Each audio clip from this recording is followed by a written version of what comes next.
imani.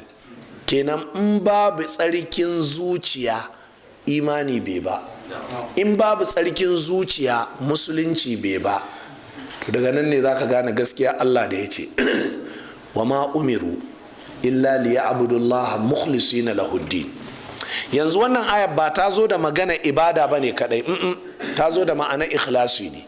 Wato ibada dama akwai ta, amma fa abin da ake kiran mutane shine mai tsarkake addini ga Allah. To tsarkake addini ga Allah ina son ka gane shine rikici tsakanin annabi da shi da mutanen Makka, amma ba bautar Allah ba. Annabi ba ya zo da bayanin bautar Allah ba ne, domin bautar Allah a zahiri dama ga ta su ne, amma ba su tsarkake ibadar ga Allah shi kadai ba.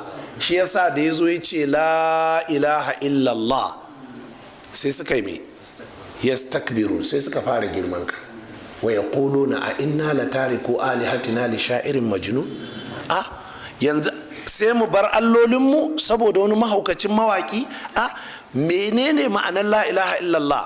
Ashe la ilaha illallah ba a faɗinta kuma a hada da wani. Su da yake larabawa ne ƙuhan 'yan asali, sun fahimci cewa in ka ce la ilaha illallah to ka bar kowa, sai suka ce a inna la tariku alihatina, yanzu saboda maganar wani mawaki mahaukaci sai mu bar allolinmu? Ashe annabi ba cewa yake ku bauta wa Allah ba, a'a cewa yake ku bauta wa Allah shi kadai bai da abokin tarayya.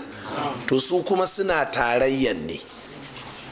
To wannan tarayyar ina so ka gane ko har yau da kaji ana ta taɓurza da wasu musulmi shine asalin rikicin annabi da shi da ƙurayshawa.